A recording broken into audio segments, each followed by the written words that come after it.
Welcome back to the deep dive. Today, we're getting into something that's maybe far more physical than we tend to think of it.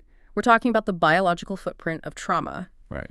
Our mission for this deep dive, using the incredible sources you've shared, is to move past trauma as just a mental event. We want to understand how it doesn't just change your beliefs, but actually, rewrites your brain's entire operating system. It's a really necessary shift in perspective because when we talk about trauma, we have to recognize that the suffering, it extends so far beyond the person who had the initial experience. The ripple effect. A huge ripple effect. The sources show, for instance, that partners of people with PTSD often get depression themselves. Right. And, the chronic state of alert or just the emotion absence in a returning soldier can absolutely terrify the family they come home to. That idea of the hidden toll is so important, and it gets to the core shift we have to make, right?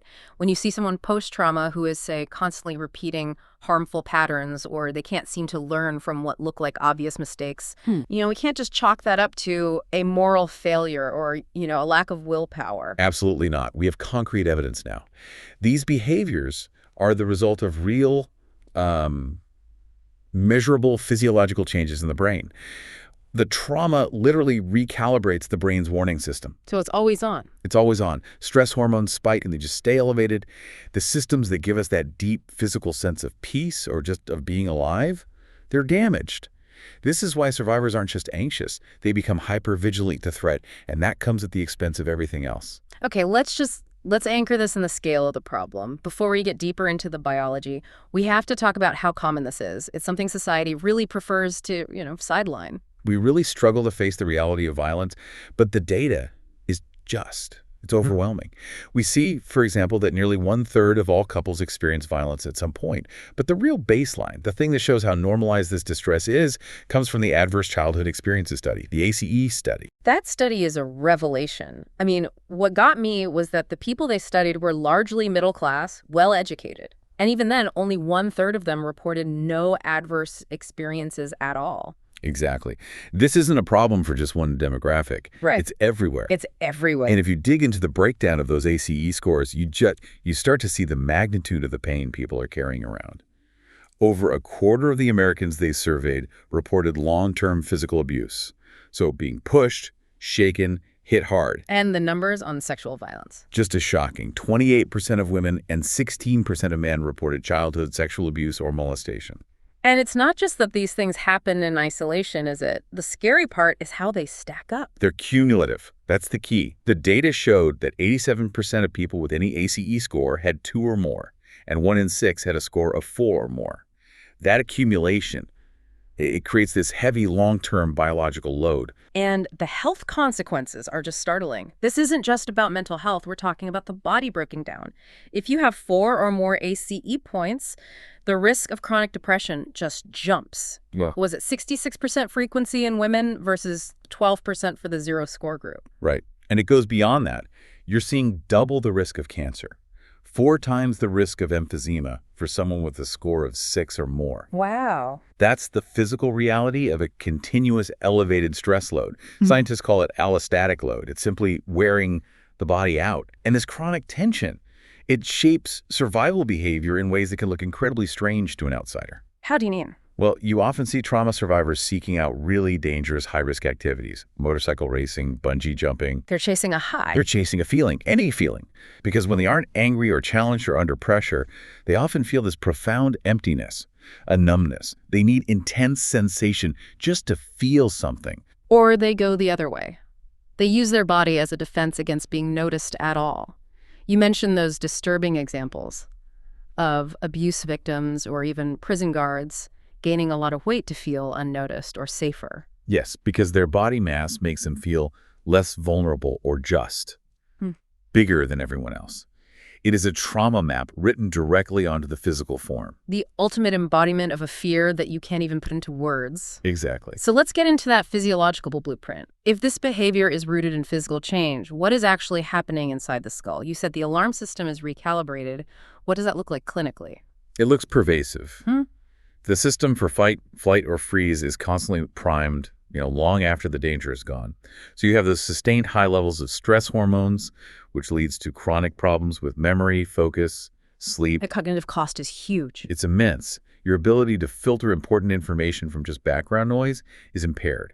You're always scanning for threats, which is completely exhausting, and it makes just, daily life almost impossible. And this is where the neuroimaging provided such a breakthrough. I mean, this was stunning. When they used PET scans to watch people recalling traumatic memories, the brain's speech center broke its area. It switched off. It went dark.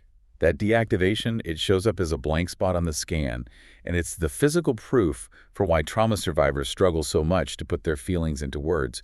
It's not that they don't want to cooperate. The part of the brain they need to do that is literally offline. And it's a whole hemispheric disconnect, isn't it? The trauma activates the right side of the brain emotion sensation. Right, the nonverbal part. While deactivating the left side logic sequence language. Absolutely. And that lack of integration is why the trauma feels like it's always happening now.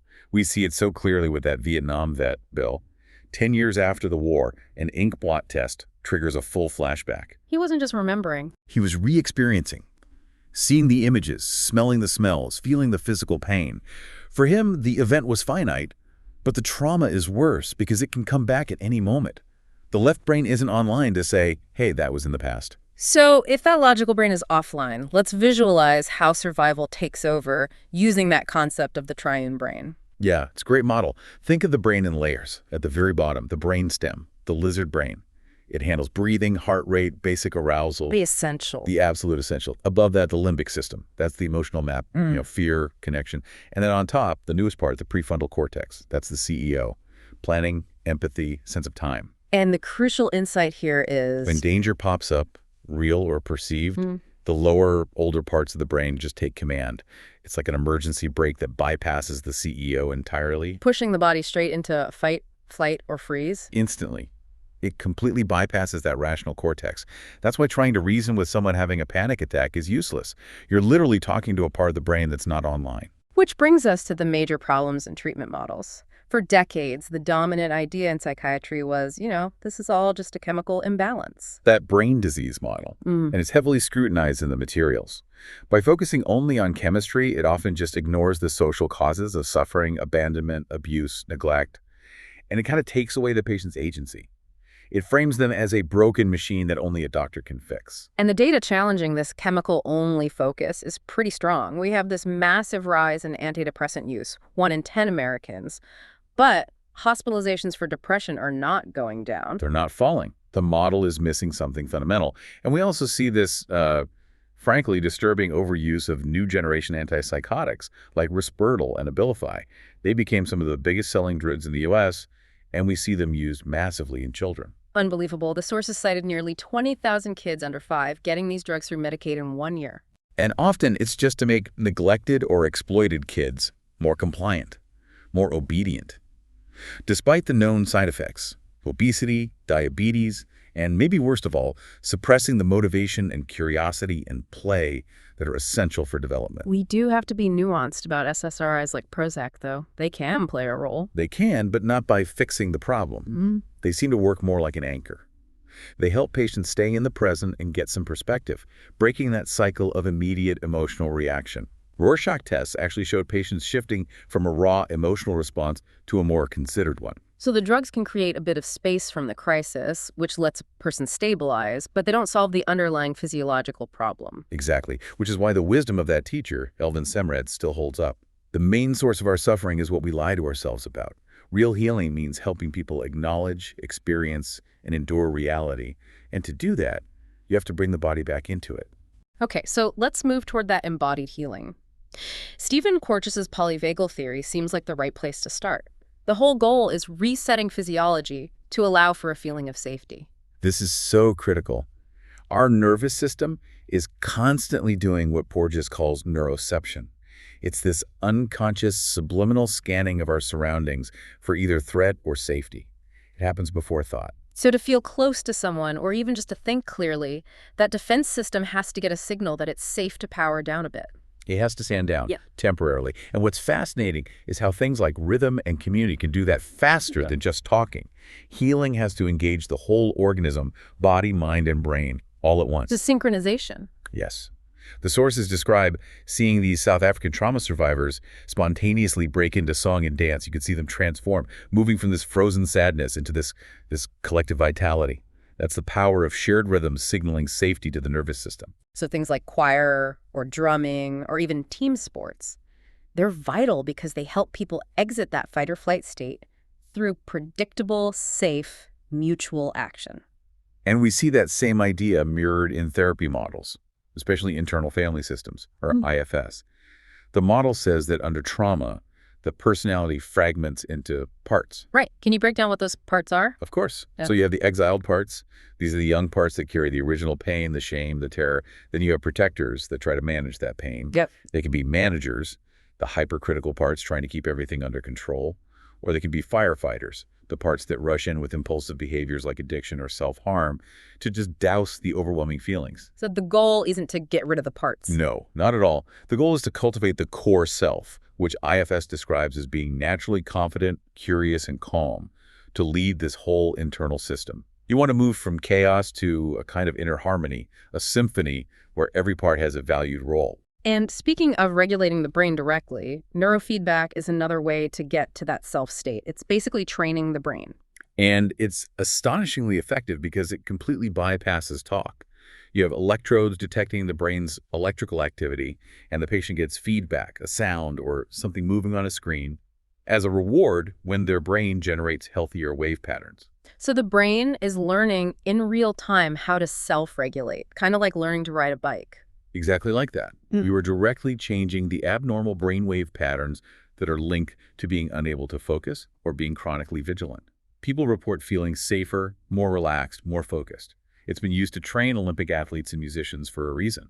It works. Now, connecting all this inner work to the outside world, we run right back into the problem of language. The sources remind us that the language center is physically far away from the center of self-experience. Yeah, the analogy they use is perfect, trying to describe these deep, delicate feelings.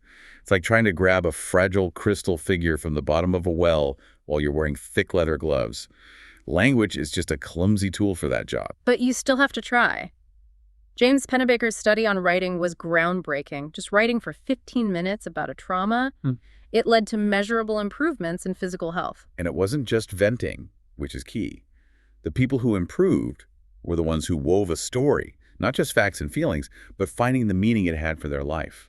That act of structuring chaos into a narrative is how you integrate the right brain's emotional chaos with the left brain's logic. And when language fails, the body has to speak. This is where things like theater, movement, and play are so essential. They force you to embody the emotion. The theater of war, readings for veterans, are such a powerful example. They use ancient Greek tragedies like Sophocles' Ajax, which reads like a perfect clinical description of PTSD, and they read it in a shared setting. And it just lands. It creates an immediate connection. An immediate shared understanding. Theater lets people confront the hard realities of being human in a safe collective space, and that feeling of connection, of common humanity. That's the absolute opposite of the isolation that trauma creates. So, wrapping this all up, what it all points to is that healing is integration. It means helping that fragmented self, the one stuck on the body's alarm system, move from being stuck then and there to being fully here and now. Absolutely. And that means using all the tools, not just talk therapy, but body-focused work like yoga or rhythm, brain work like neurofeedback or EMDR, and internal work like IFS. It's all about rewriting those deep, implicit maps of the world that were first drawn when everything felt like a threat. And that leads us to a final, pretty heavy thought for you to reflect on. The sources mention that for many kids who were exploited or neglected, hating themselves was actually a survival strategy. It was a way to protect their relationship with their caregiver, you know? The logic is, I am bad, but they are good, so the world is safe. So if healing requires us to unburden the parts of ourselves that carry all that shame and self-hatred and to rely on inner resources we were taught we didn't even have, how do you begin to truly trust and love a self that was fundamentally programmed from the very beginning to feel unlovable? That's the real work, isn't it? Learning that self-compassion.